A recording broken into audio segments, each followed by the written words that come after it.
வாரத்துக்காக நன்றி செலுத்துகிறோம். தொடர்ந்து அவருடைய குடும்பம், அவருடைய வியாபாரம், அவருடைய தொழில், அவருடைய ஊழியம், அவர்கள் சபை எல்லாவற்றிலையும் நம்முடைய நாம மகிமைப்பட போகிறதுக்காக நன்றி செலுத்துகிறோம். கர்த்தாவே தகப்பனே, இந்த காணிக்கைகளை நீர் ஏற்றுக்கொண்டு இதற்கு உண்டான சகல ஆசீர்வாதங்களையும் பரத்திலிருந்து நீ கொடுக்க போகிறீரே, உமக்கு நன்றி. உமக்காக கொடுக்கறதுனாலே அவர்கள் சோர்ந்து போகாதபடிக்கு ஆண்டவரே ஒன்றையும் இழந்து போகாதபடிக்கு எல்லாவற்றிலையும் ஆண்டவர் 100 மடங்கு ஆசீர்வாதங்களை கொடுக்க வேண்டுமா ஜெபிக்கிறோம். ஆண்டவரே, உம்முடைய பரிசுத்த கரத்தில் இந்த கவர் காணிக்கைகளை கொடுக்குறோம். அதுபோல் உண்டியிலே செலுத்தப்பட்ட காணிக்கைகளையும் உங்களுடைய கரங்களுக்குள்ளாக கொண்டு வருகிறோம். ஆண்டவரே, உம்முடைய பார்வைக்கு மறைவானது ஒன்றுமே இல்லை. ஆண்டவரே, நீங்கள் அதை தொட்டு அதை ஆசீர்வதித்து பரிசுத்தப்படுத்தி தாங்க. உண்டியல் காணிக்கை நிமித்தம் உம்முடைய பிள்ளைகளுடைய குடும்பங்களிலே தேவ சமாதானம், தேவ ஆசீர்வாதம் பூரணமாக இருக்கத்தக்கதாக அவருடைய ஆண்டவரே ஸ்தோத்திர குடும்பத்திலே மெய்யான சமாதானம், மெய்யான ஆசீர்வாதம் பூர்வமாய் நிரம்பத்தக்கதாக நீ கிருபை தாங்கப்பா. எப்படியாய் நம்முடைய பிள்ளைகள் உம்முடைய சமூகத்திலே உமக்காக காத்திருக்கிறதுனாலே அவர்களுக்கு உண்டான எல்லா ஆசீர்வாதங்களையும் நீ பரத்திலிருந்து கொடுக்க போகிறீரே, உமக்கு நன்றி அப்பா. ஆண்டவரே, உண்டியல் காணிக்கைகளையும் ஆண்டவரே கவர் காணிக்கைகளையும் நீர் ஏற்றுக்கொண்டு உம்முடைய நாம மகிமைப்படும்படியாக நீர் ஆசீர்வதித்து கொடுத்தீரே, உமக்கு ஸ்தோத்திரம். ஆண்டவரே, இப்பொழுது எங்களை தாழ்த்துக்கிறோம், உம்முடைய பரிசுத்த கரத்திலே கொடுக்கிறோம். சமாதானத்தோடு கடந்து போக நீ கிருபை தாரும் அப்பா. ஆண்டவரே, மீதியாக இருக்கிறதான தேவ வசன பகுதியை கூட நீர் எங்களுக்கு ஆசீர்வாதமே கொடுக்க போகிறதுக்காக நன்றி. ஆண்டவரே, வசனத்தை கேட்டு வசனத்தின்படி வாழ எங்களுக்கு கிருபைகளை தந்துள்ள வேணுமா ஜெபிக்கிறோம் அப்பா. எங்களை தாழ்த்தி உம்முடைய பரிசுத்த கரத்திலே கொடுக்கிறோம். உம்முடைய நாம மாத்திரம் மகிமைப்படுவதாக இயேசு கிறிஸ்துவின் நாமத்தில் வேண்டிக் கொள்கிறோம் நல்ல பிதாவே, ஆமென் ஆமென். தயவுசெய்து உட்காருவோம். தேவனுடைய வசனங்களை ஒரு சில மணி நேரங்களில் மணி 9:36 உங்களை 10:15 நிச்சயமாக நான் பண்ணிடுவேன், முடித்து கொடுத்துருவேன். நீங்கள் 10:30 சாப்பிட்டு நீங்கள் வீட்டுக்கு போகலாம், அதில் எந்த மாற்றம் இருக்கா? சரிங்களா? இந்த நாள் தேவனுடைய வசனமாக நான் சபைக்குத்தான் நான் சொல்கிறேன், வேறு எங்கே நான் வெளியே எங்கேன்னு சொல்லி சபையில் இருக்கவங்களுக்கு நான் சொல்கிறேன். சரிங்களா? வெளியே இருக்கவங்களுக்கு வேறு எந்த ஊழியம் செய்கிறவர்களுக்குன்னா நான் சொல்லலை. இது சபைக்கு வருகிறவர்களுக்கு பரிசுத்த பவுல் ரோமர் திருச்சபைக்கு வர்றவங்களுக்கு தான் இந்த வார்த்தைகளை அவர் சொல்லியிருக்கிறார். ரோமர் 14வது அதிகாரம், நீங்கள் அதில் ஒரு நான் உங்களுக்கு நீங்கள் வாசித்து அந்த விளக்கிறேன், உங்களுக்கு அது புரியும் உங்களுக்கு. சரிங்களா? ரோமர் 14வது அதிகாரத்தை எடுத்துக்கோங்க. அதில் 1-4 வசனம் நானே வாசிக்கிறேன், அதை தியானிக்கும் போது நீங்கள் கவனிச்சிங்கன்னா போதும். சரிங்களா?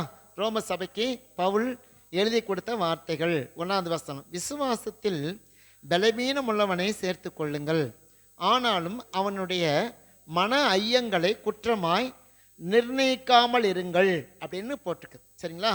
விசுவாசத்தில் பலவீனம் உள்ளவர்களை சேர்த்து கொள்ளுங்கள், இது சபைக்கு சொல்லப்பட்ட வார்த்தை. வெளியே இருக்க ஆட்களை நான் சேர்த்துக்குங்க, அவன் குடிகாரனாக இருப்பான், அவன் திருடனாக இருப்பான், அவன் ஒரு விதத்தில் எல்லா விதத்துலையும் கெட்டவனாக இருப்பான், அவனை நீங்கள் சேர்த்துக்க நான் சொல்ல மாட்டேன். சரிங்களா? சபையில் இருக்கவங்கள, சபைக்குள்ளாக இருக்கவங்கள, அவங்க எப்படிப்பட்டவங்களாக இருக்காங்க? சபைக்குள்ளே ஒரு சிலர் எப்படி இருக்காங்க அப்படின்னா, விசுவாசத்தில் பலவீனம் உள்ளவங்களாக இருக்காங்க. எல்லாருமே பலசாலின்னு நீங்கள் நினைக்காதீங்க. உங்களை மாதிரி தான் அவங்க இருக்கணும் அப்படின்னா நீங்கள் எதிர்பார்க்கக்கூடாது. சில நேரங்களிலே சில விசுவாச மக்கள் விசுவாசத்தில் பலவீனமாக இருப்பாங்க. அவங்கள பார்க்கும்போது உங்களுக்கு தெரியும், நிச்சயமாக உங்களுக்கு தெரியும் இவங்க பலவீனமானவர்கள் நல்லா தெரியும். அதுக்காக அவங்கள ஒதுக்கி வைக்காதீங்க. சபைக்குள்ளே அவங்கள ஒதுக்கி வைக்கிறதோ தள்ளி வைக்கிறதோ இல்லையா, அதெல்லாம் பவுல் அதுக்கு ஒத்துப்போகலை, வசனம் ஒத்துப்போகலை. சரிங்களா? அதனால் விசுவாசத்தில் பலவீனமாக இருக்காங்க, அவங்க ஜெபம் பண்ணலை. சரியா? அவங்க தேவனுடைய பிள்ளைகளுடைய ஐக்கியத்தில் பங்கெடுக்கலை, சபைக்கு ஏதோ அவங்க கடமைக்காக வர்றாங்க அப்படிங்கிற நோக்கத்தை வச்சுக்கிட்டு அவங்கள நீங்கள் தள்ளி வைக்காதீங்க, ஒதுக்கி வைக்காதீங்க. அவங்க விசுவாசத்தில் தான் பலவீனர் ஒழிய மற்ற ஒரு காரியத்தில் அவங்க விசுவாசங்கிறது இயேசு மேலே இருக்க விசுவாசம் குறையாது, சபை மேலே இருக்க விசுவாசம் குறையும். நல்லா சில சமயம் நினச்சிக்குங்க. சரிங்களா? எல்லா நேரத்தையும் நீங்கள் யோசித்து பார்த்தீங்கன்னா இயேசு கிறிஸ்து மேலே இருக்க விசுவாசம் குறையவே குறையாது. ஒரு சிலருக்கு குறையும். எப்போ குறையும்னு கேட்டிங்கன்னா, அவருடைய தேவைகள் சந்திக்கப்படலை, எதிர்பார்த்தது நடக்கலைன்னா அவங்களுடைய இயேசு கிறிஸ்து மேலே இருக்க விசுவாசத்தின் அடிப்படையில் கொஞ்சம் குறையும். அது அது அவர் தான் சரிப்படுத்தணும். ஆனால் சபைக்குள்ளாக ஒரு விசுவாச மனுஷனோ ஒரு விசுவாசி மனுஷியோ ஒருத்தர் நம்ம ஐக்கியத்தில் சரியாக பங்கெடுக்கலை, சபை ஒழுங்குக்கு அவங்க மீறி போகிறாங்க, சரிப்பட்டு வரலை அப்படின்னு பலவிதமான ஐயப்பாடுகள் உள்ள ஒரு தேவ மனுஷனோ தேவ மனுஷியோ நம்ம சபைக்குள்ளே இருந்தால் அவங்கள நீங்கள் சேர்த்து கொள்ளுங்கள் அப்படின்னு பைபிள் போட்டு. நான் சொல்லலைங்க, அது தேவனுடைய வசனம். பரிசுத்த பவுல் ரோம சபைக்கு சொல்கிறாரு, விசுவாசத்தில் பலவீனம் உள்ளவர்களை சேர்த்துக் கொள்ளுங்கள், ஆனாலும் அவனுடைய மன ஐயங்களை குற்றமாய் நிர்ணயமாக்காருங்க. ஏன்னா அவனுடைய மன ஐயங்கள், சிலர் மன பக்குவப்படாதவர்கள், பூச்ச சுபாவம் உடையவர்கள். உங்களோட சேராத காரணம் அவங்க மன ஐயத்தில் பயத்தில் இருக்காங்க. இவங்க நான் அந்த காலத்தில் சிறுவனாக இருந்து நான் சர்ச்சைக்கு போகும்போது யார்ட்டையுமே பேச மாட்டோம். ஏன்னா அவங்க ரொம்ப படிச்சிருப்பாங்க போல தெரியுது, அவங்க ரொம்ப ஜெபம் பண்ணுவாங்க போல தெரியுது, அவங்க நல்லா பாட்டு பாடுவாங்க போல தெரியுது.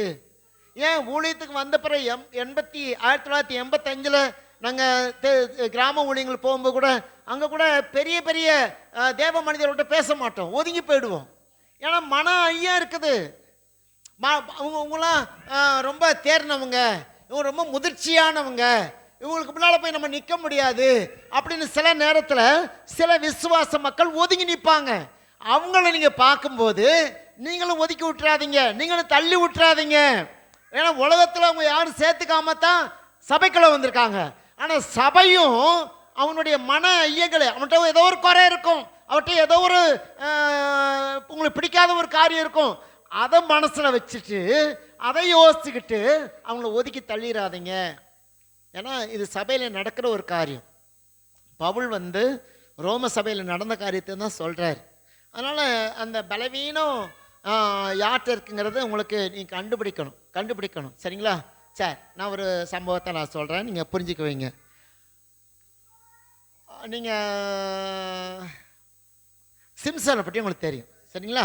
சிம்சன் பலசாலியா பலவீனம் உள்ளவர்னு கேட்டிங்கன்னா, அவர் பலசாலி. அவர் எந்த விதத்துலையும் பலவீனமானவரே கிடையாது. நீங்கள் பலவீனன்னு நீங்கள் பார்த்தீங்கன்னா, ஆனால் அவருடைய பலவீனத்தை அவரே மிஸ்யூஸ் பண்ணுறார். அதுதாங்க தப்பு நடக்கிறது. என்னன்னு கேட்டிங்கன்னா, சிம்சோன் இஸ்ரவேலுக்கு அவர் பலசாலிங்க. ஆண்டவர் அப்படி தான் வச்சிருக்காரு, பலசாலியாக தான் வச்சிருந்தார். இஸ்ரவேலை நியாயம் தீர்க்கணும், இஸ்ரவேலை ரட்சிக்கணும் அப்படி என்பதற்காகவே அங்கு மனோவாக்கு ஒரு ஆண் பிள்ளையை கொடுத்து சிம்சோனை பேர் வச்சு அவரை அந்த தேசத்துக்கு ஒரு பெரிய தலைவனாய் உருவாக்கினார், பலசாலியாய் உருவாக்கினார். ஆனால் நடந்தது என்ன தெரியுமா? அப்படியே உல்டாவாக நடந்துருச்சு. அப்படியே உல்டாவாக நடந்துருச்சு. அவர் தனக்குள்ளே இருக்க பலத்தை அவர் யோசிக்கலை. தனக்கு இருக்க தேவன் கொடுத்த அந்த பலத்தை அவர் எண்ணாமல் யோசிக்காமல், தனக்கு தேவன் தன்னுடைய தான் கூட இருக்கிறத உணராத தேவன் நான் இன்னும் ஒன்று சொல்கிறேன், நல்லா கவனிங்க. தேவன் யாரோட இருக்காரோ அவர்கள் எல்லாம் பலசாலி தாங்க, யாரும் சொத்த கிடையாது. தேவன் இயேசு உங்களோட இருக்காரா, நீங்கள் பலசாலி. உங்களுக்கு நோய் இருக்கலாம், உங்கள் சரீரம் பலவீனமாக இருக்கலாம், அதுக்காக நீங்கள் பலவீனர்கள் அல்ல. இயேசுவும் கூட இருந்தா நீங்கள் பலசாலி. பவுல் சொல்றாருங்க, என்னை பலப்படுத்துகிற கிறிஸ்துவினாலே எல்லாவற்றையும் செய்ய எனக்கு பலன் உண்டு. ஆமாம், என்னை பலப்படுத்துகிறவர் அவரு. ஆமாம், உன்னுடைய பலவீனத்தில் என் பலன் பூரணமாய் விளங்கும். ஆக பலவீனங்கிறது செப்பரேட்டாக தனி, ஆனால் இயேசு நமக்குள்ள இருக்கிறது நமக்கு பலன். அப்போ இங்கே நியாயாதிபதிகளில் வாசிக்கும் போது சிம்சோன் இஸ்ரவேலை ரட்சிப்பதற்காக, இஸ்ரவேலை காப்பதற்காக தேவன் எழுப்பின ஒரு பலசாலி. ஆனால் அந்த பலத்தை என்ன பண்ணுறான்? அற்பமா. நானே சொல்கிறேன், உங்களுக்கு தேவன் பலவீனமான ஆவியை தரல, பலமுள்ள ஆவியை கொடுத்துருக்கிறார். தீமோத்தேயை எப்படி தான் யோசிச்சுட்டு இருந்தார். தீமோத்தேயு எனக்கு நான் பலவீனமாக இருக்கேன்னு அவர் சொல்லிட்டு இருக்காரு. ஆனால் பவுல் சொல்றாரு, தீமோத்தேயுவே நீ பலவீனம் இல்லை, கர்த்தர் உனக்கு பலமுள்ள ஆவியை கொடுத்திருக்கார். ஆகவே நீ உன் பலவீனத்தையே யோசிச்சுட்டு உன் பலவீனத்தையே பார்த்துட்டு இருக்காத. கர்த்தர் உனக்குள்ளாக பலத்தை கொடுத்திருக்கிறார். தீமோத்தேயுவே, நீ ஊழியம் செய்யணும், நீ சபையை கட்டணும், நீ சபையில நீ ஊழியக்காரனா பிரகாசிக்கணும். அதுக்கு தான் தேவன் தீமோத்தேயுவை உருவாக்கி வைத்திருக்கிறார். ஆனா தீமோத்தேயுக்கு அது தெரியல. இவன் என்ன சொல்றா தெரியுமா? நான் ரொம்ப பலவீன, என்னால் முடியல, கை வலிக்குது, கால் வலிக்குது, முட்டு வலிக்குது, நெஞ்சு வலிக்குது இப்படின்னு நொந்து நொந்து நொந்து இவர் விசுவாச அறிக்கையே பண்ணாம என்ன பண்றாரு? தன்னுடைய பலவீனத்தையே பார்த்துட்டு இருக்கிறாரு. ஆனா பவுல் சொல்லுகிறாரு, தீமோத்தேயு நீ பலவீனன் அல்ல, கர்த்தர் உன்னை பலசாலியாக வைத்திருக்கிறார். இன்னைக்கு நிறைய பேர் அப்படிதான் யோசிச்சுட்டு இருக்கீங்க. என்னால் என்ன ஆகும், என்னால் என்ன நடக்கும், என்னால் தான் முடியலையே, எனக்கு பணம் இல்லையே, எனக்கு பொருள் இல்லையே, எனக்கு தாளந்து இல்லையே, எனக்கு தைரியம் இல்லையே. நீங்க கோழையா நீங்க பார்க்குறீங்க, ஆனால் நீங்க கோழையாத்தான் பார்க்குறீங்க. ஆனால் இயேசு கிறிஸ்து உங்களை பலசாலியாக தேவன் வைத்திருக்கிறார். இந்த தேசத்தை உங்க ஏரியாவை ரட்சிப்பதற்காக, உங்க குடும்பத்தை மீட்பதற்காக, உங்களை கொண்டுதான் உங்க குடும்ப சந்ததியை மீட்க தேவன் திட்டம் வச்சிருக்கிறாரு. ஆனா நீங்க என்ன பண்ணிடுறீங்க? உங்க பலசாலியாவே நீங்க வச்சிட்டு இருக்கீங்க, நீங்க முடியாதவனாகவே வச்சிட்டு இருக்கீங்க, தேராதவனாகவே வச்சிட்டு இருக்கீங்க. இல்ல, உங்களால தேவன் உங்களுக்குள்ள, இயேசு கிறிஸ்து உங்களுக்குள்ள இருந்தா நீங்க பலவீனர் அல்ல, நீங்கள் பலசாலிகள், எல்லாவற்றையும் செய்ய வல்லமை படைத்தவர்கள். ஆகவே தேவன் அப்படித்தான் இந்த சபையிலையும் உங்க குடும்பத்திலையும் தேவன் வைத்திருக்கிறார். உங்களை கொடுத்ததான திட்டங்கள் உண்டு. சிம்சோனை கொடுத்ததான திட்டம் பெருசு, பெரிய பெரிய பிளான் பண்றார் தேவன். ஆனா அந்த பிளானுக்கு ஒத்து போகாத மனுஷனா இருந்தாரு சிம்சோன். இதெல்லாம் காரணம் என்னன்னு கேட்டீங்கன்னா, ஒரு பெண்ணிட்ட போனது தான். ஒரு பொம்பளையாள்கிட்ட போயிட்டார், சரிங்களா? அதனால் அவருடைய பலன் என்ன என்பதை அவர் அறிந்திருந்தும், தேவன் தனக்குள்ள இருக்கிறார் என்பதை அறிந்திருந்தும், தேவ ஆவியானவர் தன்னை நடத்துகிறார் என்று அறிந்திருந்தும், ஆனால் அற்பமான ஒரு காரியத்துக்காக தேவன் கொடுத்த அந்த வல்லமையை, தேவன் கொடுத்த அந்த பராக்கிரமத்தை, தேவன் கொடுத்த அந்த அந்த அதிகாரத்தை இழந்த ஒரு மனிதனாக இன்றைக்கு என்ன செய்யறாரு அவரு? சிம்சோன் தடுமாறுறார். தன்னுடைய வல்லமை இழந்தவனாக, தன்னுடைய பலத்தை இழந்தவனாக, தன்னுடைய தைரியத்தை இழந்தவனாக இன்றைக்கு எகிப்தியர்கள் அவர்கள் பெலிஸ்தியர்கள் அவனை கட்டுகிறார்கள், பெரிய பெரிய கயிறு எடுத்து கட்டுகிறார்கள். தெளியலால் சொல்லுவா, இந்த பாருங்க, உங்களை பிடிக்க வந்துட்டாங்க, உங்களை கயிறு எடுத்து கட்டிட்டாங்க, எல்லாம் கட்டிட்டாங்க, உன்னால் தப்பித்துக் கொள்ள முடியாது. அவங்க எல்லாம் நினைச்சாங்க, இவன் இனிமேல் தப்பித்துக் கொள்ள மாட்டான், இவனை நாங்கள் என்ன பண்ணிட்டோம், இவனுக்கு அரெஸ்ட் பண்ணிட்டோம், கயிறுனால கட்டிட்டோம், கட்டிட்டோம், நல்லா முடிச்சு போட்டோம். யாராலும் நிறைய பேர் அப்படித்தான் நினைச்சுக்க, நல்லா முடிச்சு போட்டோம், அவுக்க முடியாது. நீ நினைக்கிற தேவன் எல்லா கட்டுகளையும் அறுக்க அவரால் முடியும். அவன் முடிச்சு போட்டா, மந்திரக்காரன் முடிச்சு போட்டா, குறிகாரன் முடிச்சு போட்டா, சோசியக்காரன் முடிச்சு போட்டா அறுக்க முடியாதா? தேவன் அறுத்து போடுவார். தேவன் சர்வ வல்லமை உள்ளவர். ஆமா, பெலிஸ்தியர்கள் யார்? அந்நிய தேவர்களை வழிபடக்கூடியவர்கள், அந்நிய தேவதைகளை பூஜை பண்ணக்கூடியவர்கள். அவர்கள் யாரு? ஒரு தேவ மனிதன், தேவனாலே பயன்படுத்தப்பட்ட பராக்கிரமசாலி ஆகிய சிம்சோனை கட்டுகிறார்கள். ஒன்ன கட்டுறதுக்கு யாருங்க இருக்காங்க? தேவனுடைய நாமத்தினாலே, பிதா குமாரன் பரிசுத்த ஆவி நாமத்தினாலே ஞானஸ்நானம் பெற்ற உன்னை கட்டுறதுக்கு யார் இருக்கா? பரிசுத்த பந்தியிலே பங்கெடுக்கிற உன்னை கட்டுறதுக்கு இந்த பூமியில யார் இருக்கா? நீ தைரியசாலி, நீ பராக்கிரமசாலி, நீ பலசாலி, உன்னை அசைக்கவே முடியாது. ஆனா கட்டுவாங்க. கண்ணுக்கு தெரியாத காரியத்தை கட்டுவாங்க. கண்ணுக்கு தெரியாத ஒரு காரியத்தினால உன்னை கட்டப்படுவாய்.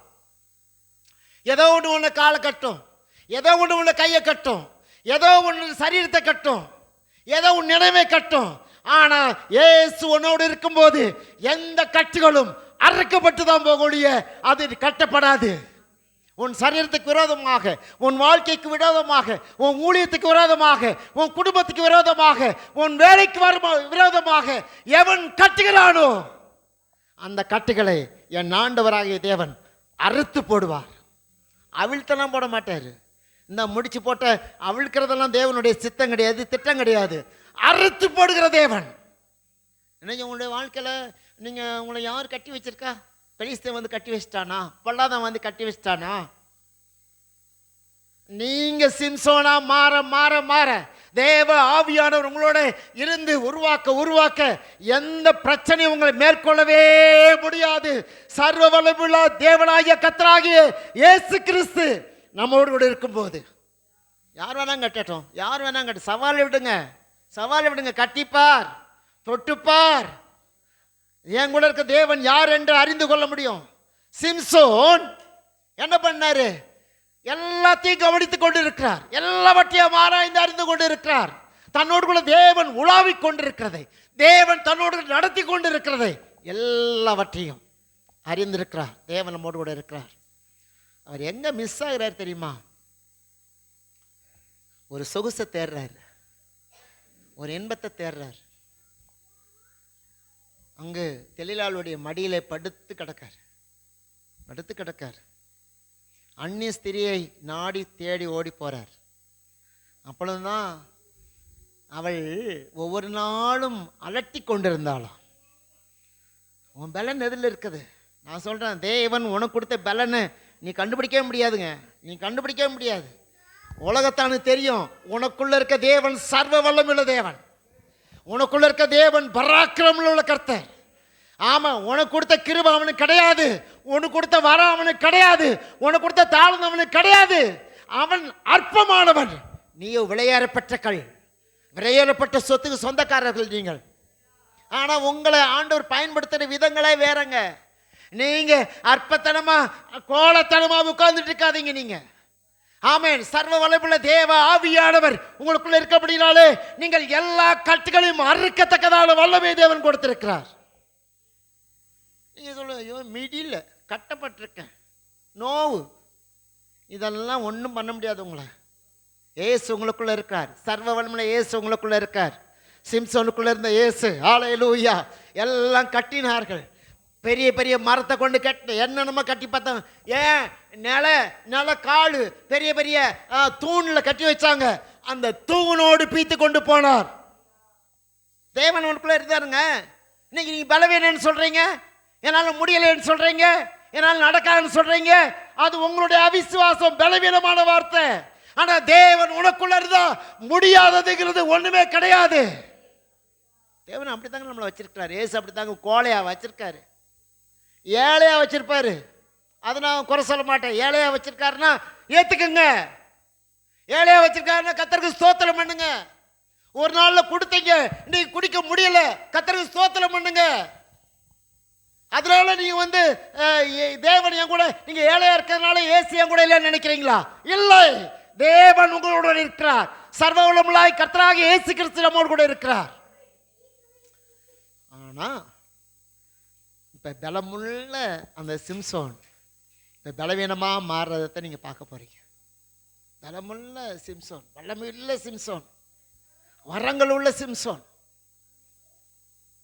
தன்னுடைய நேரத்தை தேவனுக்கு கொடுக்காததினாலே, தன்னுடைய ஊழியத்தை தேவனுக்காக செய்யாததினாலே, அதனால என்ன பண்ணா? பெலிஸ்த ஸ்திரீட்ட ஓடி போய் அவளுக்கு ஊழியம் செஞ்சான். ஆனா தேவன் எதுக்கு அவளை கொண்டு வந்தாரு? இஸ்ரவேலை ரட்சிப்பதற்காக, இஸ்ரவேலை மீட்பதற்காக. உன்னை எதுக்கு வச்சிருக்கிற இந்த பூமியில? இந்த தேசத்துக்கு நீ சாட்சியா நிற்பதற்காக, உன் குடும்பம், உன் சந்ததியை மீட்பதற்காக கர்த்தர் வைத்திருக்கிறார். கோழையா வைக்கலையே, பலனா வச்சிருக்காரு, தைரியமா வச்சிருக்கிறாரு. ஆகவே இங்கு சிம்சோன் அப்படிப்பட்ட ஒரு பலசாலி இன்னைக்கு பலவீனப்படுகிற ஒரு சூழ்நிலை வந்துருச்சு.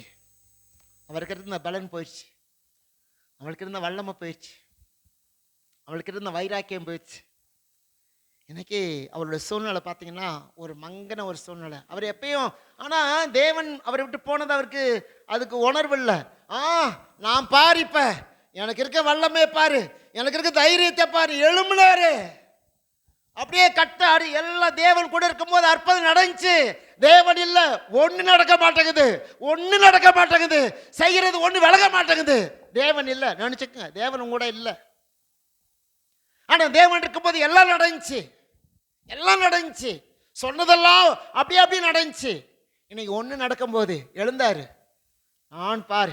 நான் இஸ்ரவேலின் தேவனுடைய ஒரு தூதுவனாய் இந்த பூமிக்கு தேவனை அனுப்பினார். இன்னைக்கு எனக்கு வல்லம் இருக்குன்னு சொல்லி எழுந்தார். இப்போ எந்திரிக்க முடியல. ஓட ஆரம்பித்தார், ஓட முடியல. கட்டப்பட்ட கயிறுகளை அவிழ்க்க ஆரம்பித்தார், அவிழ்க்க முடியல. இன்னைக்கு அவருக்கு ஒன்றுமே புரியல, என்ன செய்யறது? ஐயோ, அந்நிய தேசத்தான் அந்நிய மனிதர்கள் என்னை கட்டி பிடித்து இழுத்து கொண்டு போகிறார்களே, நான் என்ன செய்வது? ஆண்டவரை கூப்பிடுறார். ஆண்டவரே, இல்லை, தேவன் உன்னை நம்பி கொடுத்த அந்த பலன் எங்கே? உன்னை நம்பி கொடுத்த ஊழியம் எங்கே? உன்னை நம்பி கொடுத்த அந்த அந்த தாளந்துகள் எங்கே? உன்னை நம்பி கொடுத்த வரங்கள் எங்கே? உன்னைத்தான மீட்புக்காக, உன்னைத்தான ரட்சிப்புக்காக, உன்னைத்தான எழுப்புதலுக்காக வச்சிருக்காரு. உன்னைத்தான் எழுப்புதலுக்காக தேவன் வைத்திருக்கிறார். நீ எழுப்புதலுக்குரியவனாய் வாழ தகுதி இல்லாம போயிட்டிய. இன்னைக்கு நீ ஏதோ ஒரு வழியில, ஏதோ ஒரு நோக்கத்தோடு கூட, நீங்க சிம்சோன் தன்னுடைய நோக்கத்தை இழந்தவனாக இங்கே இன்னைக்கு ஒரே அந்த கட்டப்பட்ட கையோடு சுற்றி வர்றாரு. அவனா பெலிஸ்தீர் அவனுடைய கண்களை பிடுங்கிட்டாங்க. சூசான் அரண்மனையில் கொண்டு போய் வேடிக்கை காட்டுறாங்க. அவனை இன்னைக்கு உன்னை வேடிக்கை காட்டுறத கடவுள் தெரிந்து கொண்டார். இல்லை, வைராக்கியம் உள்ள தேவ மனிதராய் உன்னை பிரகாசிப்பதற்காக தேவன் வைத்திருக்கிறார். நீ வேடிக்கை பொருள் அல்ல. நிறைய பேர் வேடிக்கை பொருளா நம்மளை பார்க்குறாங்க, விளையாட்டு பொருளாக பார்க்குறாங்க. சின்ன பிள்ளைங்கள் கையில் ஒரு பொம்மையை கொடுத்து பாருங்க, அது விளையாடும், அது வேடிக்கை பார்க்கும், டப்புன்னு உடச்சி போடும். உடைப்பதற்காக தேவன் உருவாக்கலை. நம்மளை தெரிந்து கொண்ட நோக்கம் என்னன்னு கேட்டிங்கன்னா, இந்த சமுதாயத்தில் நம்மை கொண்டு எந்த அளவுக்கு ஊழியத்தில் நம்மளை பயன்படுத்த வேண்டுமோ அவ்வளவாய் பயன்படுத்தி என்ன செய்யலாம்? இந்த தேசத்துக்கு, சபைக்கு சாட்சியாக நம்மளை உருவாக்க தேவன் சித்தமாக இருக்கிறார். ஒருவேளை நான் உங்களுக்கு சொல்கிறேன், ஒருவேளை இங்கே தான், இந்த சபையில் தான் உங்களுக்கு சில ஆசைகளும் சில விண்ணப்பங்களும் ஒருவேளை கேட்கக்கூடாமல் இருந்திருக்கலாம். போகிற சபைகளையாவது ஊக்கமாக ஜெபம் பண்ணுங்க. நம்ம அநேக சபைகளை சுற்றி பார்க்க போகிறோம். ஒவ்வொரு சபையிலும் சுற்றி பார்க்கும்போது கால் வச்சு ஜெபம் பண்ணுங்க. ஆண்டவரே, என்னுடைய ஏக்கம், என்னுடைய வாஞ்சை, என்னுடைய தரிசனம், என்னுடைய தாகம், இதற்காக ஜெபம் பண்ணுங்க. ஒவ்வொரு சபையிலும் கால் வச்சு ஒரு செகண்ட் ஜெபம் பண்ணி பாருங்க. கர்த்தர் அற்புதங்களை செய்வார். ஒரு இங்க கேட்கப்படாத ஜெபங்கள் அங்கே கேட்கப்படலாம். ஆகவே சிம்சோன் அங்கு நடந்த காரியம், ஒரு பலசாலி இன்னைக்கு ஒரு பலவீனமான மனிதனை போல நடந்து வருகிறது. சரி, நான் ரோமர்ல நிறைய பார்க்க வேண்டியிருக்கு, அதில் நான் விட்டுட்டு இப்போ இங்கே வந்துடுறேன். ரோமர் 14வது அதிகாரம். சரிங்களா, வாங்க மறுபடியும். விசுவாசத்தில் பலவீனம் உள்ளதை சேர்த்துக்கணும், ஆனாலும் அவனுடைய மன ஐயங்களை குற்றமாக நிர்ணயிக்காமல் இருங்கள். 2வது, ஒருவன் எந்த பதார்த்தத்தையும் புசிக்கலாம் என்று நம்புகிறான். பலவீனனோ மரக்கறிகளை மாத்திரம் புசிக்கிறான். எந்த பதார்த்தத்தையும் புசிக்கலாம் என்று நம்புகிறான் ஒருவன். நம்ம சபையை பொறுத்தளவுக்கு எந்த பதார்த்தத்தையும் சாப்பிட்லாம். சரியா, உங்களுக்கு நான் கட்டுப்பாடுனா நானும் போடல, நான் ஆராதிக்கிற இயேசுவும் உங்களுக்கு போடலை. சரிங்களா, இந்த கறி சாப்பிட்ணும், இந்த கறி சாப்பிடக்கூடாது அப்படின்னு யாராவது கட்டுப்பாடு போட்டிருக்காங்களா? அப்படின்னா இல்லை. உங்கள் மனசாட்சிக்கு இது சாப்பிட்ணுன்னு ஆசைப்பட்டீங்கன்னா சாப்பிடுங்க. சரிங்களா, நீங்கள் இன்னொரு வசனத்தை கூட நீங்கள் கவனிங்க. அதே ரோமர் 14வது அதிகாரம் 20வது வசனத்தை பாருங்கள். போஜனத்தின் நிமித்தம் தேவனுடைய கிரியை அழித்து போடாதே. எந்த பதார்த்தமும் சுத்தம் உள்ளது தான், ஆனாலும் இடரல் உண்டாக புசிக்கிறவனுக்கு அது தீமையாக இருக்கும். சாப்பாட்டினால நீ வீட்டில் சண்டையோ சபையில் சண்டையோ வரவே கூடாது. பிடிச்சா சாப்பிட்லாம், பிடிக்காட்டி ஒதுங்கிடலாம். கல்யாணம் வீட்டுக்கு போகிறீங்கள, சடங்கு வீட்டுக்கு போகிறீங்க, காது குத்து வீட்டுக்கு போகிறீங்க, பிறந்தநாள் வீட்டுக்கு போகிறீங்க, நிறைய வீடுகளுக்கு நீங்கள் போகிறீங்க. அங்கே கொடுக்குற சாப்பாடுனா உங்களுக்கு ஏற்றதாக இருக்குது, பிரியமாகவும் இருக்குது. எல்லா சாப்பாடையும் நீங்கள் ஏற்றுக்கொள்ள மாட்டீங்க, எல்லா உணவையும் நீங்கள் ஏற்றுக்கொள்ள மாட்டீங்க. அதில் என்ன பண்ணுவீங்க? பிடிக்காது. இப்போ நான் சில திருமண வீட்டுக்கு நான் போகிறேன், சில நல்ல காரியங்கள் வீட்டுக்கு போகிறோம், கேட்குறோம் வெஜ்ஜியா நான்வெஜ் இருக்கா, நம்ம எது பிடிக்கிறதோ சாப்பிட்டு வழியா. அப்போ நான் சாப்பிடாததுனால சாப்பிட்றவங்கள பார்த்து நீ சாப்பிட்ற சாப்பாடு தீட்டு நான் சொல்ல முடியுமா? அசுத்தம்னு சொல்ல முடியுமா? சொல்லுங்க. ஏன் பார்வைக்கு எனக்கு பிடிக்கலைங்கிறதுக்காக இப்போ தானியேல் என்ன சாப்பிட்டாரு? அவருடைய ராஜ்யத்தில் அவர் மரக்கறி சாப்பிட்றாரு, கீரையும் பருப்பும் சாப்பிட்றாரு. அது அவருக்கு பிடிக்குது. அதனால தானியேலை வந்து நான் குற்றப்படுத்த முடியுமா? தானியேலே, நீ என்ன நான் கறி சாப்பிட்ற மாதிரி நீ சாப்பிட மாட்டேன், நான் மீன் சாப்பிட்ற மாதிரி நீ சாப்பிட மாட்டேன், நீ கீரை கேட்குற, நீ பருப்பு கேட்குற அப்படின்னு நீ சொல்ல முடியுமா? இல்லை, தேவன் மரக்கறி தான் சாப்பிட்டாரு. ஆனால் ராஜாவுடைய கனவுக்கு, ராஜாவுடைய தரிசனத்துக்கு பதில் சொல்லக்கூடிய ஆற்றலை தேவன் கொடுத்தார். தேவன் இல்லையா? தேவன் இருக்கிறார். புசிக்கிறதுனால யாரையும் குறை சொல்லாதீங்க. நீ அதை சாப்பிட்ற, இதை சாப்பிட்ற. இன்னொன்று அவர் சொல்கிறார் பாருங்க, கொஞ்சம் நீங்கள் கொஞ்சம் 21ஆம் வசனத்தில் பாருங்கள். மாம்சம் புசிக்கிறதும் மதுபானம் பண்ணுகிறதும் மற்ற எதையாகிலும் செய்கிறதும் உன் சகோதரன் இடர்களுக்கு ஏதுவது தவறுதலுக்காவது பலவீனப்படுவதற்காக ஏதுவானால் அவள் ஒன்றையும் செய்யாமல் இருப்பது நன்மையாக இருக்கும். புசிக்கிறதும் குடிக்கிறதும் அவங்களுடைய விருப்பம். அப்படின்னா குடிக்கலாமான்னு கேட்குறீங்களா? நம்ம ஊரில் சில பெண்களே குடிக்கிறாங்க. ஆனால் நான் அதை குடிக்கிறதான் சொல்ல மாட்டேன், குடிக்கக்கூடாது, வேதத்தின்படி குடிக்கக்கூடாது. ஆனால் அவங்கள வந்து நான் குற்றப்படுத்துறதுக்கு எனக்கு ஒரு பிரஜாதி மனுஷன் குடிக்கிறான் அப்படின்னா அவனை போய் நான் குற்றப்படுத்துறதுக்கு எனக்கு அதிகாரம் கிடையாது. சபையில் வேணால் நான் அப்படி கொண்டு வந்துடலாம், குடிக்கூடாதுன்னு சொல்லலாம். ஆனால் வெளியே போயிட்டு நான் ஊழியம் செய்யும்போது சொல்லலாம், குடிக்கிறவனுக்கு ஐயோன்னு சொல்லிட்டு போயிடலாம், குடிக்காதன்னு சொல்லிட்டு போகலாம். ஆனால் புறஜாதி ஒரு மனுஷனை பார்த்துட்டு நீ என்ன குடிக்கிற, அவன் சொல், நீ வாங்கி கொடுத்தியா இல்லை உன் பணம் கொடுத்தியா, 100 கேள்வி கேட்பான். அது நம்ம தேவையில்லாத விஷயம். வசனம் என்ன சொல்லுகிறது? மாம்சம் புசிக்கிறதும் மதுபானம் பண்ணுகிறதும் மற்ற எதையாகிலும் செய்கிறதும் உன் சகோதரனுக்கு இடர்கள் உண்டாக்குவது தவறுதலுக்கு ஏதோ பலவீனப்படுவதற்காவது ஏதுவானால் அவளை ஒன்று நீ செய்யாத. தேவனுடைய பிள்ளையே, தேவனுடைய வாக்குத்தத்தை சுதந்திரிக்க போற தேவ பிள்ளையே, உன் சகோதரனுக்கு இடர்கள் உண்டாக்கத்தக்கதாக நீ எதையும் அதில் பங்கெடுக்காத. உன் சகோதரன் உன்னுடைய நம்ம சபையில் இருக்க ஒருத்தன் பார்க்குறான், இவர் என்ன இப்படி போய் பண்ணுறாரு அப்படின்னு உன்னை ஐயப்படும் போது, உன்னை அசுத்தப்படுத்தும் போது, உன்னை குறை சொல்வதற்கு ஏதுவான சூழ்நிலை வரும்போது அதிலிருந்து நீ விலகி தேவன் பக்கமாக, தேவ மக்களின் பக்கமாக சார்ந்து கொள் அப்படின்னு தான் அங்கே சொல்கிறேன். சரிங்களா? ஒருவன் 14:2 ஒருவன் எந்த பதார்த்தத்தையும் புசிக்கலாம்னு நம்புகிறான், பலவீனனும் மரக்கறிகளை மாத்திரம் புசிக்கிறான். அப்போ மரக்கறி சாப்பிட்றவனும் பலவீனண்டா நீங்கள் கேட்கக்கூடாது. மரக்கறி சாப்பிட்றவனா, கீரையும் கத்திரிக்காயும் முள்ளங்கியும் சாப்பிட்றவனா பலவீனர்களானா அவங்களாம் பலவீனம் தான் கிடையாது.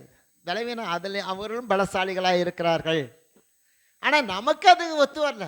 பருப்பை பார்த்தா பிடிக்கலை, கீரையை பார்த்தா பிடிக்கலை, கத்திரிக்காய் பார்த்தா பிடிக்கலை, முள்ளங்கியை பார்த்தா பிடிக்கலை, அப்புறம் சுரக்காய் பார்த்தா ஐயோ, பூசணிக்காய் பார்த்தா அதுவும் இல்லை, எதுவுமே காயை பார்த்தா ஆட்டுக்கறியை பார்த்தா பிடிக்குது, மாட்டுக்கறியை பார்த்தா பிடிக்குது, அப்புறம் கோழிக்கறியை பார்த்தா பிடிக்குது, நண்டை பார்த்தா பிடிக்குது, எறா பார்த்தா பிடிக்குது.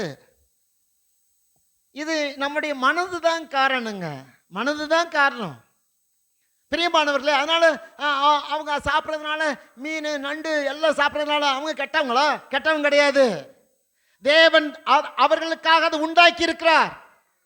உனக்கு பிடிக்கலைங்கிறதுக்காக அவங்க சாப்பிட்றவங்கள நீ பண்ணி சாப்பிட்றிய, நீ பாம்பு சாப்பிட்றிய, நீ நாய் சாப்பிட்றிய அப்படின்லாம் சொல்லக்கூடாது.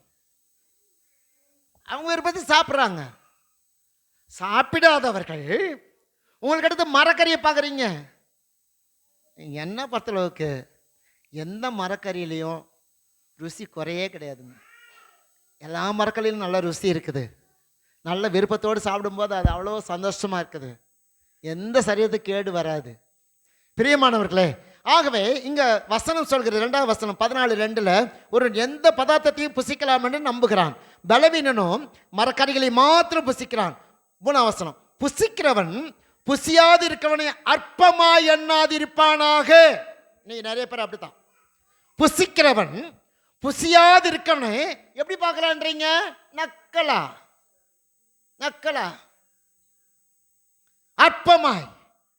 இன்னைக்கு நீங்கள் ஒருத்தவங்க நீங்கள் சாப்பிட்ற சாப்பாடை ஒருத்தர் சாப்பிடலைங்கிறதுக்காக நீங்கள் அவ்வளோ அற்பமா உதாசீனமா நக்கலா பார்க்காதீங்க. அவர்களுக்கு பிடிக்கலைங்கிறதுக்காக நீங்கள் அவங்கள அற்பமாக பார்க்குறீங்க. அவங்க பலவீனம் அல்ல, அவங்க பலசாலி தான். இதை சாப்பிடாதனால, இந்த சூப்பை குடிக்காதனால அவங்க பலவீனரா? இல்லை.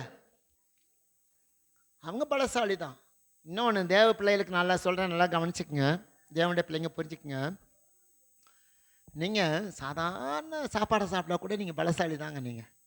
ஆனால் நீங்கள் குறை சொல்லி சாப்பிட்டீங்கன்னு வச்சுங்களேன், நீங்கள் ரொம்ப பலவீனமான ஆட்கள். எதை எடுத்தாலும் குறை, எதை எடுத்தாலும் எந்த காய வச்சாலும் குறை, எந்த நான்வெஜ் எடுத்தாலும் குறை. இந்த குறை சொல்கிறவங்க அவங்க பலசாலி இல்லை, பலவீனர்கள். பலவீனம் தாங்க குறை சொல்லிகிட்டே இருப்பான். அது குறை, இது குறை, அப்படி போச்சு, இப்படி போட்டேன். முட்டையில் குறை சொல்லுவான் இல்லையா? பலவீனர்கள் என்ன பண்ணுவான்? குறை சொல்லிக்கிட்டே தான் இருப்பான். அவன் நிறைவாக சாப்பிட மாட்டான், நிறைவாக அதை உணர மாட்டான். அதில் குறையாவேவும் இது என்ன இப்படி, இது என்ன அப்படி, இது என்ன அப்படி.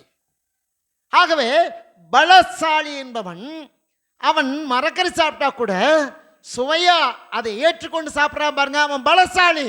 ஆனால் நீ என்ன அழகான பதார்த்தங்களை செய்தாலும் குறை சொல்லி காயப்படுத்தி இன்னும் இப்படி செஞ்சுட்டேன், அப்படி பண்ணிட்டேன், இப்படி பண்ணிட்டேன் அப்படி சொல்லி சாப்பிட்றவங்க அவங்க பலசாலி அல்ல, பலவீனர்கள் தான் குறை சொல்லுவாங்க. ஆனால் பலசாலிகள் ஒருபோதும் உணவை குறைய சொல்ல மாட்டாங்க. நீங்கள் எப்படி இருக்கீங்க தேவனுடைய பிள்ளையே, தேவனுடைய வாக்குத்தத்தத்தை பெற்றவர்களே? இன்னைக்கு எவ்வளோ உங்களை நான் சொல்கிறேன், ஒரு காலத்தில் ஒன்றுமே இல்லைங்க, ஒருவேளை சாப்பாடு கூட கிடைக்கலங்க, குழம்பு இல்லைங்க. இன்னைக்கு ஒன்று நிறைவே வச்சிருக்காரு. இன்னைக்கு 3 விதமான குழம்பு, தொட்டுக்க பதார்த்தம். இன்னைக்கு இவ்வளோ கடவுள் ஒன்று ஆசீர்வச்சிருக்காரு. அன்னைக்கு குறை சொல்லாதவங்க இன்னைக்கு ஏன் குறை சொல்றீங்க? இன்னைக்கு கர்த்தர் ஒன்று மேன்மையா ஒன்று அழகு பார்த்து மேலே அழகா தூக்கி வச்சிருக்காரு, கையில் வச்சிருக்காரு. இன்னைக்கு எல்லாம் நீ கேட்டதெல்லாம் தர்றாரு. உன் வாய்க்கு ருசியா, உன் கண்ணுக்கு அழகா எல்லாமே கொடுக்குறாரு. ஆனால் இன்னைக்கு குறை சொல்லிட்டு இருக்கீங்களே. குறை சொல்றவர்கள் பலவீனர்கள், குறை சொல்லாதவர்கள் பலசாலிகள்.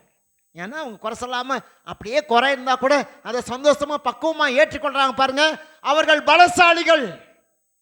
இன்னைக்கு பாருங்களேன், 3ஆம் வசனம் மறுபடியும் 14 பொண்ணு, புசிக்கிறவன் புசியாது இருக்கவனை அற்பமா பார்க்காதீங்க, யாரையும் நீங்கள் அற்பமா எண்ணாதீங்க, சரிங்களா? ஒரு வாட்டி நான் சின்ன பையனாக இருக்கேன், எங்கள் அப்பா என்னை திருச்செந்தூர் கூப்பிட்டு போகிறார் மொட்டை அடிக்கிறதுக்காக. அப்போ ட்ரெயினில் போயிட்டு இருக்கும்போது ஒரு பிச்சைக்காரமாக சாப்பிடுது. காலைல ஒரு டிஃபன் பாக்ஸை திறந்த உடனே செம ஸ்மெல்லு, அந்த சாப்பாடு அந்த குழம்புலாம் ஒரு மாதிரி ஸ்மெல் அடிக்குது. எங்கள் அப்பா ரொம்ப கடிஞ்சிக்கிட்டார், அந்த அம்மாவை ரொம்ப கடிஞ்சிக்கிட்டார். எனக்கு அது அப்போ எனக்கு பிடிக்கலை. அவங்களுடைய பசி, அவங்களுடைய வறுமை, அவங்களுடைய தரித்திரம், அவங்களுடைய ஏழ்மை, அவங்க அதை திறந்து சாப்பிட்றாங்க. இவர் நாங்கள் கெட்டிச்சோறு கட்டி கொண்டு போகிறோம். கெட்டிச்சோறுனா புளி சாதம் அந்த மாதிரி கட்டி கொண்டு போகிறோம். நாங்கள் பிள்ளைகளோடு கூட மொத்த போன வச்சுங்களேன். அப்போ இவர் அதை பார்த்தா அந்த மாதிரி ஒரு மாதிரி பேசுகிறார். நான் சொல்கிறேன், இவருக்கு பிடிக்கலைங்கிறதுக்காக அந்தம்மா சாப்பிட்றத கெட்டதுன்னு சொல்ல முடியாது. அதனால தான் இப்படி சொல்ல போய் தான் அவருடைய பிள்ளைகள் கூட நல்ல சாப்பாடு கொடுக்க முடியல அவரால். இந்த மாதிரி சில நேரங்களில் எங்கள் அப்பா அப்படிலாம் பண்ணுவார். அப்புறம் எங்கள் ஆச்சி ஒருத்தங்க, எங்கள் அம்மா பார்த்தா அம்மா இருப்பாங்க, அவங்க ஏதாவது குழம்பு வச்சாங்கன்னா அப்படி பேசுவார், அப்படி திட்டுவார். அவங்க மாமியார் அப்படி திட்டுவார். அவனுக்கு எல்லாம் தான் நல்லா தான் செஞ்சுருக்காங்க. எனக்கு தெரிஞ்ச வச்சுலையும் அவனுக்கு பொண்ணை கொடுத்தாங்க, நல்ல தோட்டங்களை கொடுத்தாங்க. நான் சொல்கிறேன், 2 ஏக்கர் நிலத்தை இன்றைக்கி நீங்கள் போய் பார்க்கலாம், 2 ஏக்கர் கிடக்குது. ஆனால் அந்த டாக்குமெண்ட்ஸ் எங்கே இருக்கோ என்ன இருக்குது? எங்கள் அப்பா சரியில்லாதனால, குறை சொன்னதுனால அவர் தான் பிள்ளைகளுக்கு நல்ல உணவு கொடுக்கல. அவருடைய சொத்துக்களையும் சுதந்திரிக்காமல் அவர் போய் சேர்ந்தார். ஏன் தெரியுமா? தன்னுடைய உணவை மாத்திரம் மேன்மைன்றது, மற்றவங்களுடைய உணவை அற்பமாக எண்ணிக்கொள்றது. நிறைய பேர் அப்படிதான் பண்றீங்க. நீங்கள் சாப்பிடு, நீங்கள் சமையல், உங்கள் சமையல் தான் சூப்பர், மற்றவங்க சமையல் அற்பமா அப்படி எண்ணாதீங்க. உங்களுக்கு அப்படி திறமை இருந்தால் கர்த்தருக்கு நன்றி சொல்லுங்க.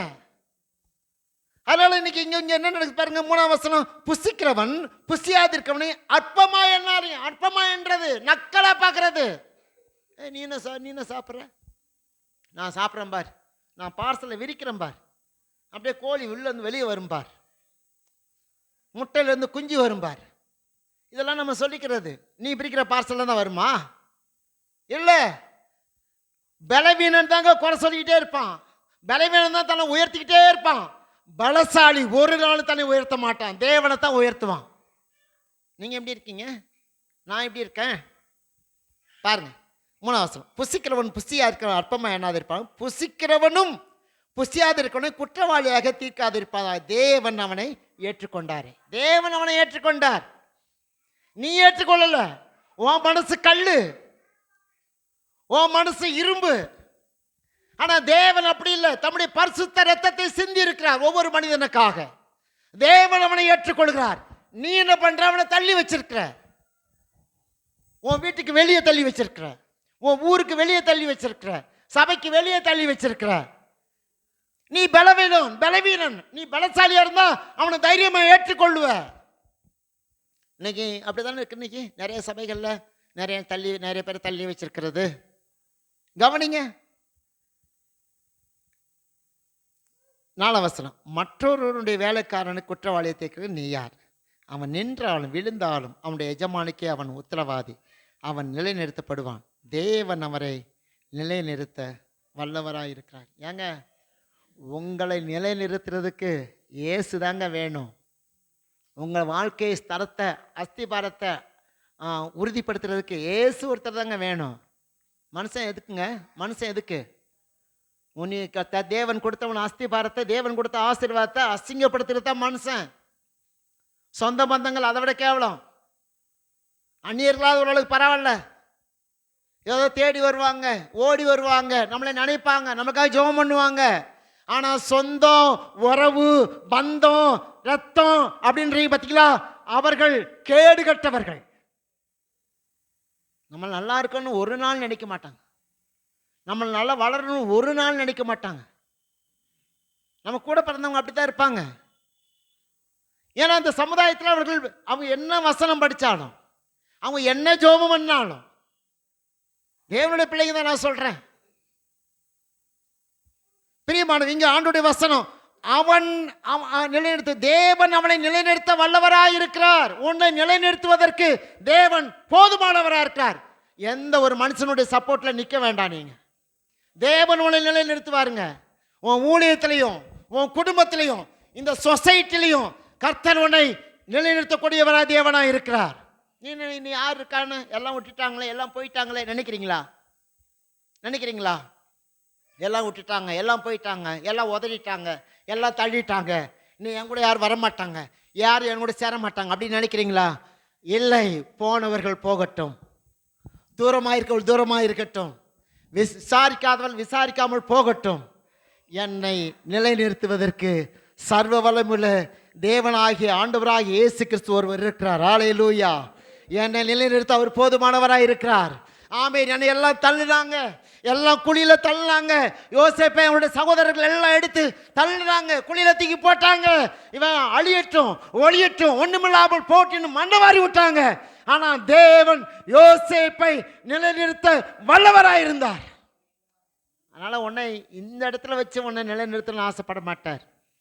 நீ நினைக்கிற மாதிரி இல்லை. உன் பகைவருடைய கண்களுக்கு முன்பதாக, உன் விரோதிகளுடைய கண்களுக்கு முன்பதாக, உன் சத்துருக்களுடைய கண்களுக்கு முன்பதாக, உனக்கு விரோதமாய் எழும்பினவருடைய கண்களுக்கு முன்பதாக கர்த்தர் உன்னை தூணாய் தூபமாய் உன்னை நிலைநிறுத்த வல்லவராகவே இருக்கிறார்.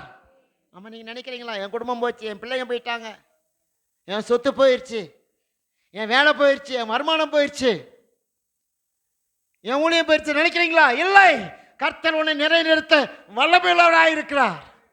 தேவனை சார்ந்துக்குங்க, மனுஷனை சார்ந்து நிற்காதீங்க, எந்த மனுஷனை பின்னாலே போகாதீங்க. தேவன் சர்வ வல்லமையுள்ள தேவன். நீ பலவீனனா நீ இருக்கணும்னு நினைக்காதீங்க. நீ சிம்சோனை மறுபடியும் சொல்லி நான் முடிக்க போறேன். சிம்சோன் தன்னுடைய வாழ்க்கையில் எத்தனை கயிறு போட்டு கட்டினாலும் அவருடைய பலத்துக்கு முன்பதாக ஒன்றுமில்லை.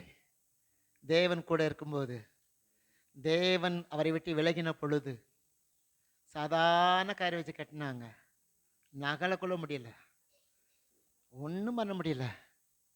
நீ உன் வாழ்க்கையில் தேவன் இருக்க விரும்புகிறாயா? தேவனோடு கூட பயணிக்க விரும்புகிறாயா? சொல்றான் அவன், வெக்கப்படாம சொல்றான். அவனுக்கு அசிங்கமே இருக்காதா? தேவன் ஒரு ரகசியத்தை ஒன்று கொடுத்துருக்கிறாரு.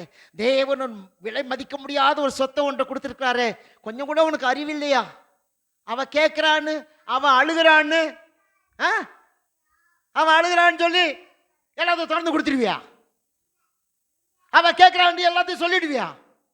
தேவன் உன்னை உருவாக்கின விதங்கள், உன்னை கொண்டு செய்த ஒவ்வொரு நன்மைகளையும் அவன் கொஞ்சம் கூட யோசிக்கலைங்க. அப்பட்டமா சொல்றான். ஒன்றும் நீ கவலைப்படாத, நீ மட்டும் அழக்கூடாது, உன் கண்ணிலிருந்து கண்ணீரே வரக்கூடாது. நான் இப்போ சொல்கிறேன், அவர் கிடக்கிற ஆண்டவர் மடியில் படுத்திக்கிட்டு சொல்கிறான். அவன் தடவி தடவி கொடுக்குறா. இவன் சொல்கிறான், ஒன்றும் இல்லை, விஷயம் என்னன்னு தெரியுமா? என் தலைமுடியில் இருக்குது.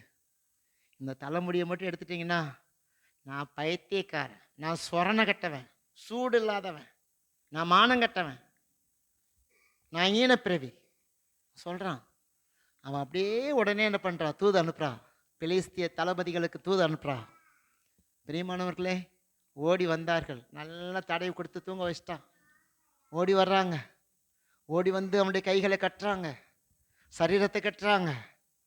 நான் பலசாலி, நான் தைரியசாலி, எனக்குள் தேவன் இருக்கிறார், நான் சொன்னதெல்லாம் நடக்கும்னு சொல்லி தைரியமா இருந்திருக்கிறாரு.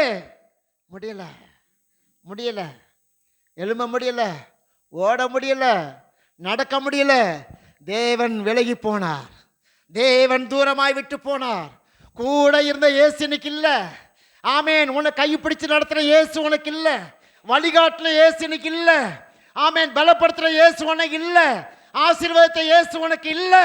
இன்னைக்கு அனாதையாய், இன்னைக்கு ஒரு சிறை பிடிக்கப்பட்ட ஒரு மனிதனாக நீ என்ன பண்ற? நீ அந்நிய தேசத்தில் உன் கண்கள் பிடுங்கப்பட்டு பலவீனனாய் காணப்பட்டு சாவுக்கு ஏதுவான ஒரு வாழ்க்கை வாழக்கூடியவனாய் மாறினான். பிரியமானவர்களே, நான் சொல்லி முடிக்கிறேன். அதெல்லாம் சொல்லி போகிறேன் இல்லைங்களா? ரோமர் 14வது அதிகாரத்தில் சபைக்கு சொல்லக்கூடிய வாசம். நான் வேற எங்கேயும் சொல்ல மாட்டேன், வெளியே சொல்கிறதுக்கான. சபைக்குள்ளாக நீங்கள் நானும் விசுவாசத்தில் பலவீனம் உள்ளவர்களை அற்பமாக பார்க்காதீங்க இல்லைங்களா? அவன் ஜெபம் பண்ணலைங்கிறதுக்காக அற்பமாக பார்க்காதீங்க. அவன் ஜெபத்துக்கு வரலைங்கிறதுக்காக அற்பமாக பார்க்காதீங்க. அவன் ஊழியம் செய்யாததுக்காக அற்பமாக பார்க்காதீங்க. அவனை சபையில் சேர்த்து கொள்ளுங்கள். ஒருவேளை நமக்கு துரோகமே பண்ணியிருக்கட்டும், நமக்கு விரோதமாக எழும்பியே இருக்கட்டும், தள்ளிடாதீங்க. விசுவாசத்தில் பலவீனம் உண்டு அறிந்து அவனை ஏற்றுக்கொள்ளுங்கள். ஏற்றுக்கொள்ளும்போது தான் கர்த்தர் நம்மை ஏற்றுக்கொள்வார். கர்த்தர் நம்மை ஏற்றுக்கொள்வார். நம்ம அவங்களை ஏற்றுக்கொள்ள வச்சுக்கலாம், நம்மளை கர்த்தரை ஏற்றுக்கொள்ள மாட்டார். பிரியமானவர்களே, பவுல் சபைக்கு சொன்னதை நான் சொல்லுகிறேன். நியாயாதிபதியிலே சிம்சோனை போல உங்களுடைய பலத்தை இழந்து போகாதபடிக்கு, ஆமேன், பலப்படுத்துகிற கிறிஸ்து எனக்குள்ளே இருக்கிறார். சர்வ வல்லமையுள்ள தேவன் எனக்குள்ளே இருக்கிற நம்பிக்கையோடு கூட தேவ சமூகத்தில் ஒப்பு கொடுப்போம். கர்த்தர் நம்மை ஆசீர்வதிப்பார். கண்களை மூடி நான் ஜெபிப்போம். அருமையான பாஸ்டர் டேவிட் ராஜ் வந்து கடைசி ஜெபத்தை ஏறெடுப்பாங்க. ஹல்லேலூயா. நன்றி நன்றி நன்றி நன்றி. ஹல்லேலூயா. மை ஸ்தோத்திரிக்கிறோம், மை துதிக்கிறோம். ஒருவரும் பலவீனமாகி போகாதபடிக்கு எங்களுக்காக நீ பலனாயிருந்தவரே ஸ்தோத்திரி. பலவீனமான என்னையும் உன் பலத்தால் இடை கட்ட நீ, பலவீனமான என்னையும் உன் பலத்தால் இடை கட்டுவே. கரை காணாய் படகை போல தடுமாறும் வாழ்க்கையா, இதயத்தின் காயத்தை ஆற்றிடும் எந்தன் இயேசையா. என் இதயத்தின் காயத்தை ஆற்றிடும் எந்தன் இயேசையா. யோவானைப் போல உம்மார்பிலே இளைப்பா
நாளும் ஒருவரையும் பலவீனர் என்று பாராதபடி பலவீனமான எங்களையும் கண்ணோக்கி பார்க்கிற தேவனா இருக்கிறபடி நாங்கள் ஸ்தோத்திரிக்கிறோம். இந்த நாளில் தேவதாச மூலியமாய் கூட ஆண்டவரே ஒருவரை நாங்கள் ஒரு பொழுது ஆண்டவரே நாங்கள் பலவீனம் உள்ளவர்களை தாங்கவும் திருநற்றவர்களை தேற்றவும் ஆண்டவரே எங்களுக்கு உதவி செய்யுங்க. ஆண்டவரே ஒரு நாள் நாங்கள் உங்களுடைய சமூகத்தில் உங்களுடைய பிள்ளைகளாக நாங்கள் அற்பமாய் ஒருவர் எண்ணாதபடி எங்களிலே மேலானவர்களை இவர்களை எண்ணவும் அவருக்கு நன்மை செய்வோம் உதவி செய்வோம். ஆண்டவரே எங்களை தகுதிப்படுத்தும் இந்த நாளில கூட கர்த்தாவே இந்த மாசத்துல கடைசி வாரத்தில் இந்த நாளிலே பேசின வார்த்தைகளுக்காக நன்றி செலுத்துகிறோம். ஆவியானவரே இந்த நாளில் தேவதாசன் மூலியமா நீ கொடுத்த வார்த்தைக்காக நன்றி செலுத்துகிறோம், ஸ்தோத்தரிக்கிறோம். உடைய பிள்ளைகள் ஒருவராயும் பலவீனமாய் இராதபடி யார் யார் எந்தெந்த விதத்தில் பலவீனமாய் இருக்கிறார்களோ அவர்களை திடப்படுத்தும் தேற்றபடியா நாங்கள் செபிக்கிறோம். உதவி செய்யுங்க ஆண்டவரே. தொடர்ந்து உடைய காரியத்தினால மூடிக்கொள்ளும் பெரிய காரியங்கள் செய்யும். இயேசுவின் நாமத்தில் ஜெபிக்கிறோம் நல்ல பிதாவே. நம்முடைய ஆண்டவராகிய இயேசு கிறிஸ்துவின் கிருபையும் பிதாவாகிய தேவனுடைய அன்பும் பரிசுத்த ஆவியானுடைய ஐக்கியம் சமாதானமும் காவலும் ஆசீர்வாதமும் கூடி வந்திருக்கிற நம்மளோடும் சகல பரிசுத்த மக்களோடும் எப்பொழுதும் நிலைத்திருந்து காப்பதாக. ஆமென். ஆத்துமாவே கர்த்தரை ஸ்தோத்திரி, முழுவதுமே பரிசுத்த நாமத்தை ஸ்தோத்திரி. ஆத்துமாவே கர்த்தரை ஸ்தோத்திரி, அவர் செய்த சகல உபகாரங்களையும் மறவாதே. ஆமென். அல்லேலூயா, அல்லேலூயா, அல்லேலூயா. ஆண்டவரை ஆசீர்வதிக்கட்டும். தயவுசெய்து ஒரு வாழ்த்தி நீங்கள் சாப்பாட்டுக்கு போங்க. சாப்பாடு ரெடியாக இருக்கு. Praise Lord.